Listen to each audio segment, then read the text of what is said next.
Please help me to reach 1,000 subscribers. I knew something was wrong before she even stood up to speak.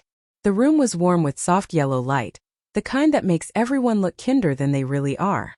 Glasses clinked. Someone laughed too loudly. Her parents sat at the front table, smiling like they had already framed this night in their memories. It was supposed to be a celebration, her promotion, the biggest moment of her career so far. I should have felt proud. Instead, my phone buzzed in my pocket with a message from a number I didn't recognize. Unknown. You deserve to know. Check her email. Search hotel. My stomach tightened, but I told myself it was nothing. Spam. A cruel joke. I slipped the phone back into my pocket and tried to focus on her voice as she thanked her boss, her team, her friends. Then she said his name. Not mine. And I wouldn't have had the courage to chase this life without Daniel, she said, smiling toward the side of the room. He believed in me when I couldn't believe in myself. Applause filled the silence that followed, but all I heard was the hollow ringing in my ears. Daniel. Not my husband. Not the man who stayed up with me through years of night classes and second jobs. Just Daniel. I clapped anyway. My hands moved on their own, slow and numb, like they belonged to someone else. On the drive home, she talked the whole time about opportunities, travel, maybe relocating next year. Her voice was bright, floating, untouchable. I kept seeing that message. Search hotel. When we got home, she kicked off her heels and disappeared into the shower, humming softly. Normal. Completely normal. My hand shook as I opened her laptop. I told myself I was just being paranoid.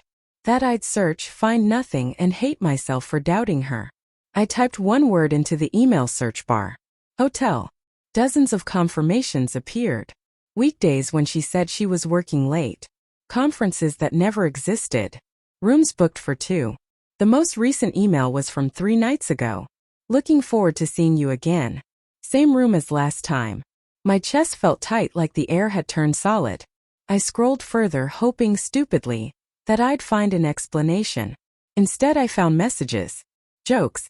Memories. Plans. Love written casually like it belonged there. The shower turned off. Water stopped running. I closed the laptop, but the truth stayed open inside me. I didn't sleep that night.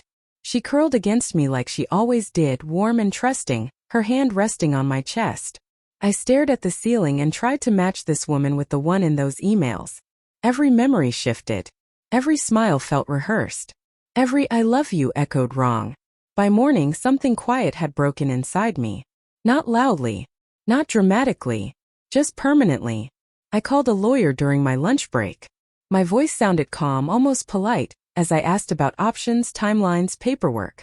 Like I was discussing insurance instead of the end of my marriage. When the call ended, I sat in my car for a long time, staring at nothing. I kept remembering the night we moved into our first apartment. We ate pizza on the floor because we couldn't afford furniture. She kissed me and said, "As long as we're together, we'll be okay." I wondered when together stopped including me. I didn't confront her right away.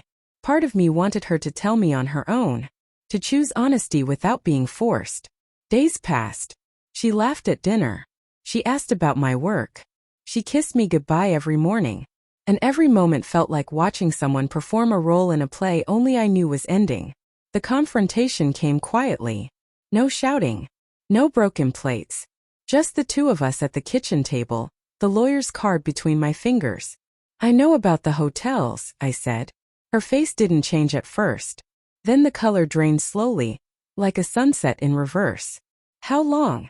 I asked. She swallowed. "Almost a year. A year. 365 days of shared meals, shared beds, shared lies." "Why?" The word came out smaller than I expected. Tears filled her eyes, but they felt distant, like rain on someone else's window. "I felt invisible," she whispered. "With him I felt new again. I didn't mean to hurt you." I nodded, even though nothing inside me agreed. Because the truth was simple and unbearable. She didn't fall out of love in one moment. She just stopped choosing me one quiet day at a time. The divorce process was slow, filled with paperwork and silence.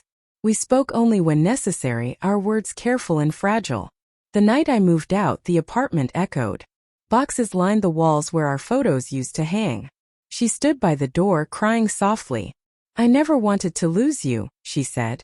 I believed her. And somehow that made it worse. Because love wasn't the problem. Choice was. Months later, I heard she was still with him. The information didn't hurt the way I expected. It felt distant. Like news about strangers. Healing, I learned, isn't a sudden moment. It's small things. Sleeping through the night. Laughing without forcing it. Realizing a memory no longer aches. Sometimes I still think about that speech. The applause. The way my heart broke so quietly no one noticed. But I also think about the phone call I made the next day. Not out of anger.